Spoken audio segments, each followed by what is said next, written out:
Hello and welcome to Long Beach Lens. I'm your host, Derek J. Simpson, Executive Director of the Long Beach Community Action Partnership. Our guests today are from the Shoreline Center for Eating Disorder Treatment. Please join me in welcoming Ms. Rachel Levy and Kim Diggles. I get that right? Kind of. Kind of? Close enough. Okay, close enough. All right. I'll make up for it as the interview goes on. So ladies, I'd like to share more about exactly what you do so that first and foremost, those who are viewing can sort of understand that arena, and then we can talk more about the details of how people can take advantage of such opportunities. So, Sure. Well, Shoreline Center specializes in treating eating disorders, including binge eating disorder, anorexia, and bulimia. And we're the first specialized program in the city of Long Beach, serving a whole variety of communities around the area, and just trying to help people. We have a variety of levels of care, trying to help people get better.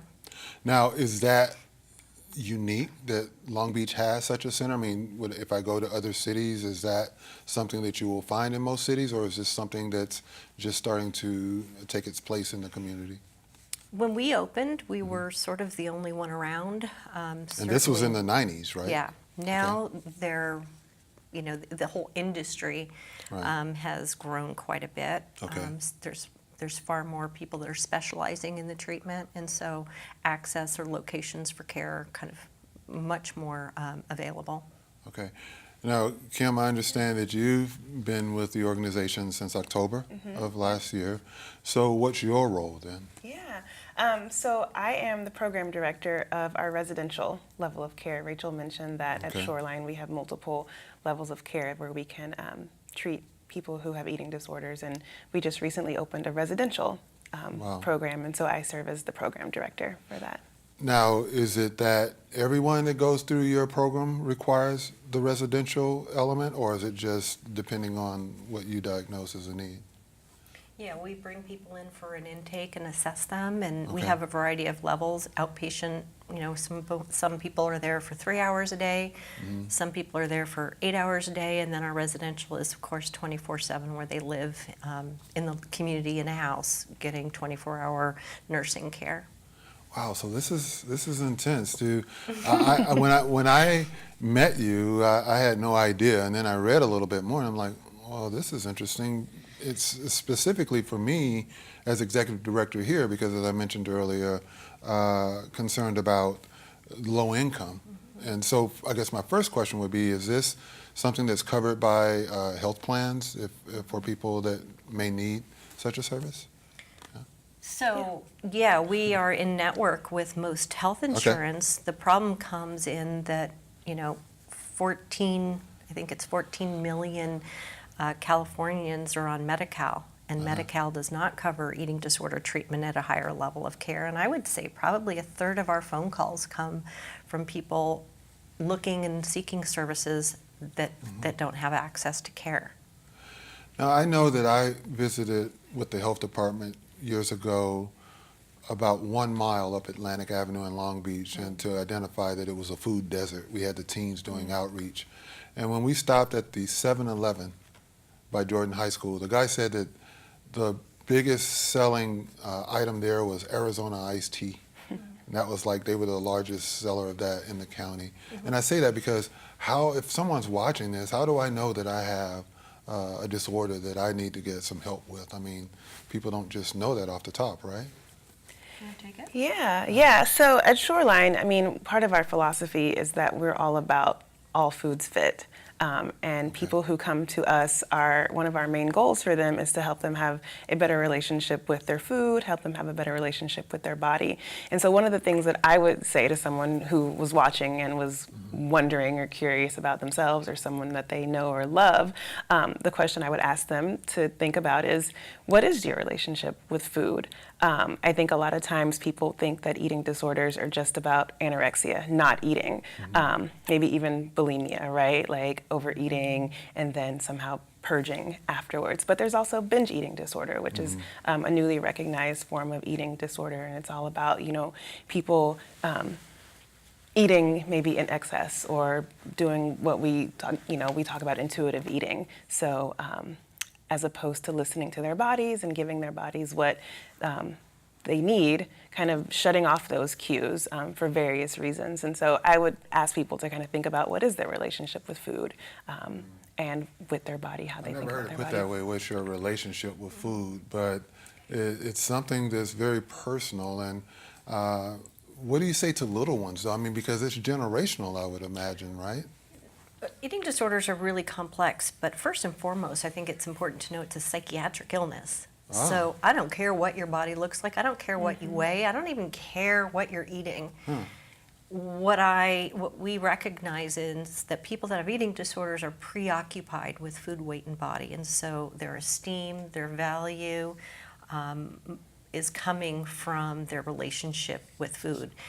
We also know that, like alcohol, when someone restricts or when someone binges or purges, it serves a secondary purpose, and that purpose might be to numb out, it might be to distract, but it is a psychiatric illness. It just happens to be that it has pretty devastating physical effects. Every 62 minutes, someone dies of an eating disorder in this country. Wow. So it's confusing for a lot of people. It is a psychiatric illness, and again, with really serious physical consequences.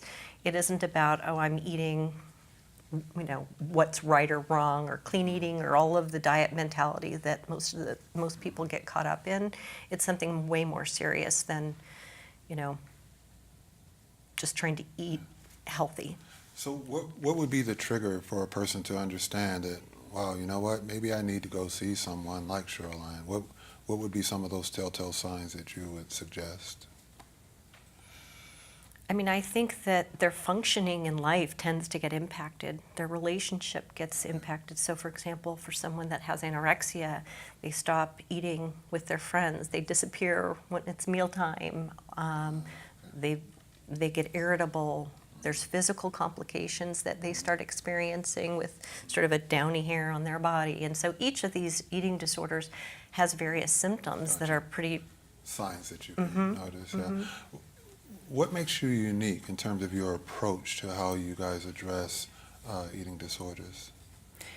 Yeah, that's a great question. I mean, I think one of the things that comes to mind when I get asked this question of what makes Shoreline different is, we're a smaller company, right? And I think a lot of advantages come with that. We can really afford to give the clients who come to us a lot of one-on-one attention and care. For example, Rachel was talking earlier about insurance and how people have to often come to us navigating through their insurance. And so all of our primary therapists are the ones who are in communication with people's insurance companies, right? So when clients are trying to get, benefits to cover their treatment, we're the ones on the phone with the insurance company. It's not outsourced to some other department or person. It's the therapist who's been working with this client day in and day out on the phone with the insurance company, advocating and saying, hey, this person needs more treatment and here's why.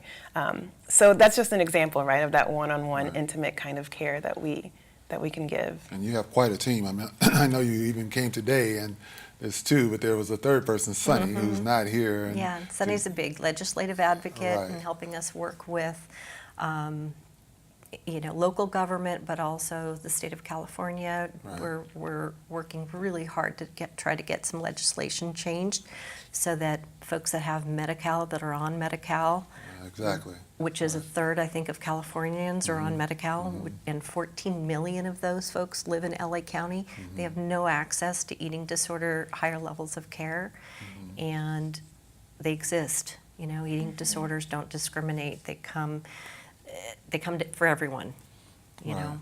And that's why it was important to me that we had an opportunity to meet you and share, because it's been my lesson in life that those who are low income, if you're in poverty, all of a sudden the opportunities shrink. And I'm always afraid that what I don't know, I don't know what I don't know, and that can kill me. Right. In terms of health. We only have 2 minutes left. This time has flown by. So I'll ask each of you, as we begin to transition out of this particular segment, what would you like to leave as a thought with those who are viewing about what you do and how they should help you champion the cause of helping people in this arena? I mean, I would say, first and foremost, for anyone is to not get trapped in diet mentality and to reject it, that there's a lot of industries in this world that count on all of us being very dissatisfied with ourselves. Their finances are dependent on us wanting to change our bodies, and we need to start helping our kids reject the diet mentality. And what would you say, because you're working closely as well with everyone? Yeah, I mean, one of the things that I think is really important for people to understand, especially if we're talking about people or families who are low income and have been historically marginalized, right, by society, I think that it's really important to not get caught up in the myths of mental health in general, but eating disorders specifically, and thinking that eating disorders look a certain way or only come for a certain group or community. When, like Rachel said, it doesn't discriminate. You know, anybody can be impacted by this.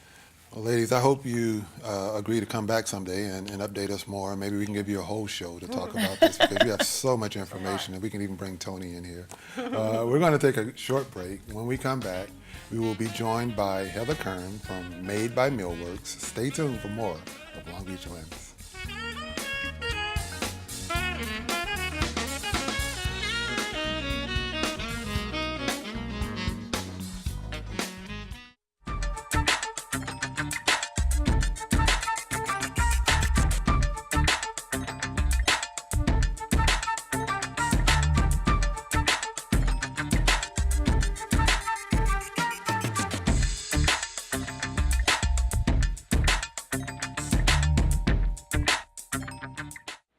Hi, my name is James Stewart. I'm the Boat Programs Coordinator at the Aquarium of the Pacific in Long Beach, and you're watching PadNet TV. Here in Southern California, we will see blue whales, fin whales like we saw today on the Whale Watch, humpback whales, we've seen orca in the area, we've seen sperm whales. There's 4 species of dolphin that we typically see: the common dolphin, bottlenose dolphin, rizzos. There's just so much variety that we get here in Southern California, and we get different seasons with different frequencies. So we're just about into gray whale season, so we'll see mostly them. Summer is mostly blue whale season. Fin whales, like today, we could see any time of year. So there's some whales that are more frequently at different times of year, but typically we can see something out on a whale watch.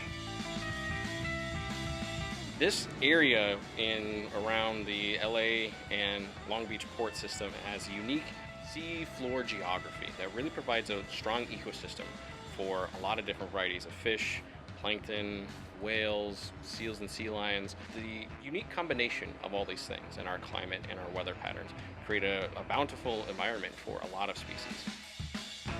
I would say my favorite thing to tell guests about the fin whale is that their lower jaw has 2 different colors. So on the left side is dark, like dark gray, and the right side is kind of a lighter cream or more white color. And because of that, when they're surface feeding, if you imagine they turn their head to open their mouth and scoop across the surface of the water, there's a color pattern adaptation called counter shading. So if you're dark on top and light on the bottom, you can hide from your prey.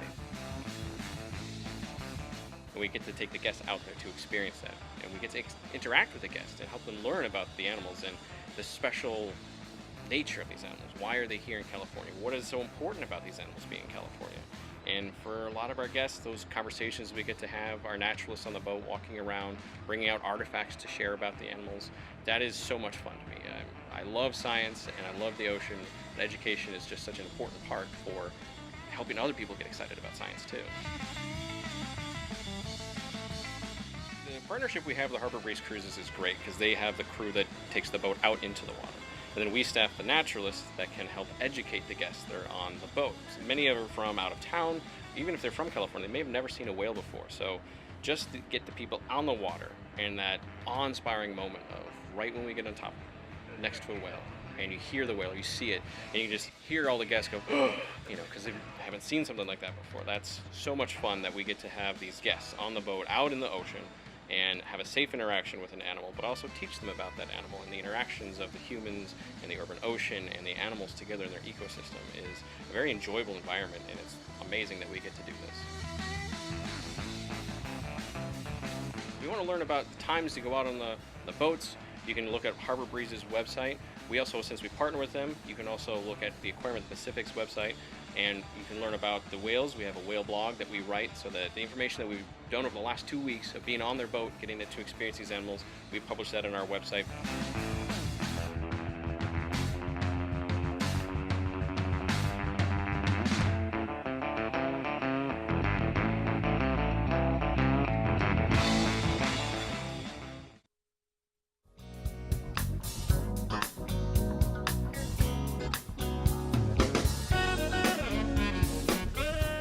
Welcome back. I'm Derek J. Simpson, and our next guest is the dream facilitator of Made by Millworks. I can't wait to hear more about that. Please join me in welcoming Heather Kern. How are you? Good, how are you? A dream facilitator. I should have read the script and caught that one earlier. So what exactly is the role of a dream facilitator? Well, I have to give credit to my friend Alessandra. She Okay. coined that title. We were talking about being managers of retail stores, and when Right. people ask you, people will often ask, are you the owner? And you find yourself saying, oh, I'm just the manager, but Right. there's no just. Right, So we came up with Dream Facilitator, and it made, we're helping so many people with their dreams that it just kind of works out. And that was the first question. I mean, you're on, typically we wouldn't do a business, but you're not just a business. You are a dream facilitator that's helping so many people in the community. So let's start by saying, why is Made so important? For those who may not have heard of Made or have heard of it but aren't quite sure what it's all about, share that story. Okay, so at the heart of it, it's a retail store with an art gallery, kind of a mixed-use space. We do a lot of community events. We've just opened a new beer and wine bar.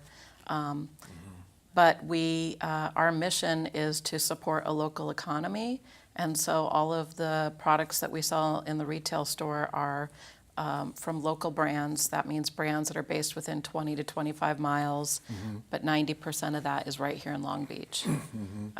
We just recognize there's so much talent right here, Right. and we really want to showcase that. And I remember going around to different farmers markets to get this one product, or go over here to get this one product, and Right.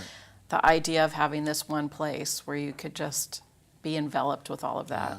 Now, our director of this show is Harmony, and she's vegan. And I remember going, I had never tasted vegan before, and you had, I think it's called a pop-up, so in your open space back there. Right. And I thought, wow, I could maybe get into this. And Harmony smiled big, but you don't do that anymore. But that's just one example of how you helped Yes. to kind of launch others, right, into doing what they do. Right, so we've incubated quite a few brands. Right. Lori won't mind if I say that the Pie Bar got its start at Made, and And they're Romeo. pretty prominent on Broadway Yeah, now. she's gotten Yeah. huge success, and Right. Romeo Chocolates was there. A lot of small food companies have gone on to open their own brick and mortar. Black Ring Coffee, they're up in North Long Beach, and we were the first store to carry their beans, and they would do pop-up with the Pie Bar. They'd pop up every Saturday morning and sell coffee. Perfect combination. Right, and so the Wild Chive was doing a vegan pop-up brunch at Right. Portfolio, and I reached out to her to see if maybe, my initial thought was just to have lunch, like offer some kind of lunch since we're in Yeah. a business district, and she said she actually needed a new home for her Sunday brunch, so Right. we moved her in, and I can tell you that they signed a lease. They're building a restaurant. Oh, cool. It'll be on Broadway and Molino, so hopefully they'll open by the end of this year. So we gave them a year of the ability to continue to build their brand. And I waited an And hour. it was, yeah, I it was waited great. an hour on a Sunday to get in there, so they were really doing well. So that's Yeah. such a great story, and that was one of the reasons I wanted you on, Heather, because, you know, as I've said earlier, we serve families that are low income here at Long Beach Community Action Partnership, and I know oftentimes everyone has a talent, no matter who they are socioeconomically, but the key is first identifying that you have that talent, and then how do you bring that talent to life in a way that if you are lower income or homeless or whatever the case may be, that you can monetize that. Right. And you offer sort of a pathway. If it's a product or a service, more so products, I guess, with you, you offer an opportunity for people to showcase that if they're really on top of their game. Is that correct? Yeah, well, we also have authors. They have Yes, books in yes. the store. I wasn't going to self-promote, but yes. And I'm we there. also have art too, so a Right. lot of creative outlets. So there could be music, painters, authors, Yeah. food makers, bath and Yeah. body, clothing, greeting cards. A Yeah. lot of people, really kind of started when the recession hit, and there were Right. all of these people Right. looking for some way to supplement an income.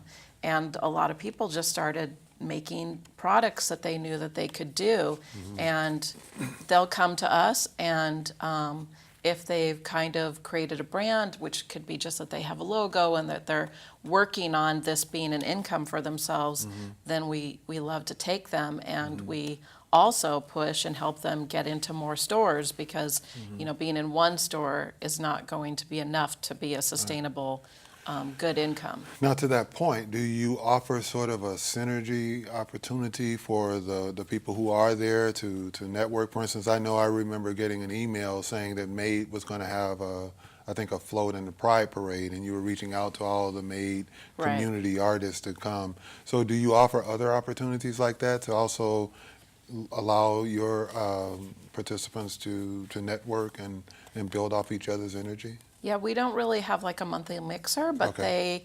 they do often, they'll be, whenever we have any kind of event that, like the Pride Parade or anything that we're doing, we'll include them and invite them to go along with us. Right. And so, So you look out for your yeah, own there. definitely. What brought you to MAID? It's a long story, but We only years have a ago, few I minutes know left. I'll make it quick, but years ago I was working as a graphic artist. I was Okay. working in Tustin, and I just really kept thinking, I really just want to work at home. I had an interview with someone from a corporation or a B Corp called Localism. Yeah. And I remember that. yeah, and we had this interview, and I wasn't sure what he was asking me. Sounded like he needed an assistant. In an effort to show off how great I was and that he should hire me, I mentioned that I had cultivated some local gift baskets in the past, like that I was super local and I love this town. And he said, "Oh, well, we're going to open a store. We're going to need a manager. Would that be you?" And I was like, "Yes, totally." And I had been promoting local businesses on a little Facebook community page, so I already was very aware of quite a few brands, and so it just kind of took off from there. And I always say to people when I cross paths, my daughter is connected with the Convention and Visitors Bureau, so, but I guess I kind of hear in one side of my head her talking sometimes to, go Long Beach, as our mayor would say. But when I talk about MAID, it's like you can go to one place and really get the flavor of a lot of this city in that one place just by the talent that's there. Would you agree with that? Absolutely, and we go to great lengths we recognize right away, due to our location in downtown Long Beach, that we get so many out-of-town visitors coming in Yeah. through our doors, so we really just want to showcase all of the talent that's right here in Long Beach and help them find other places to go. We have a staff picks card, for instance, where we And list. speaking of pics, Yeah. I know we have photos. I Yeah. don't know if we've shared some of those yet or Good. not. And I know you also have Eleanor. That's so I right. don't want to lose time on that. But talk about the staff picks card before I interrupt. Well, just real quick, it's just a list of all the places to eat, shop, and drink like a local. So when people come in and they'll say, "Where can we get something to eat?" And we'll say, "Well, we actually have this card. It's all of our favorite places to go." Okay. It's not what you'd find in a hotel brochure. Okay. And Eleanor is one of the newer elements of Yes. MAID. And what inspired that? The name and the Yeah, so it's actual- a beer and wine bar, or a bar that is fermented, not distilled products. Okay. So beer, wine, cider, hard kombucha, things like that, all Oh, local. and you can roller skate and shoot pool at the same That's time? right. Okay. Okay. And we only feature local beer. That's still part of our goal. So Okay. hyper local beer, and and with the wine, we're going with women-owned wineries. Oh, really? Yeah. So Are there many of those? there's quite a few. There are female winemakers. There's Interesting. women brewers. So we really wanted to make that part. If we realized we couldn't do local wine. Right. There's nothing that local. So Yeah. that's another part. So the name of the bar is Eleanor, named after a person, Eleanor Otto. She's a Long Beach resident. She's currently 99. Wow. She is known as the last Rosie the Riveter. She started working in that's right. 1942 and worked till 2014, till she was 95 years old, when Boeing finally closed its plant. She was working? Yeah.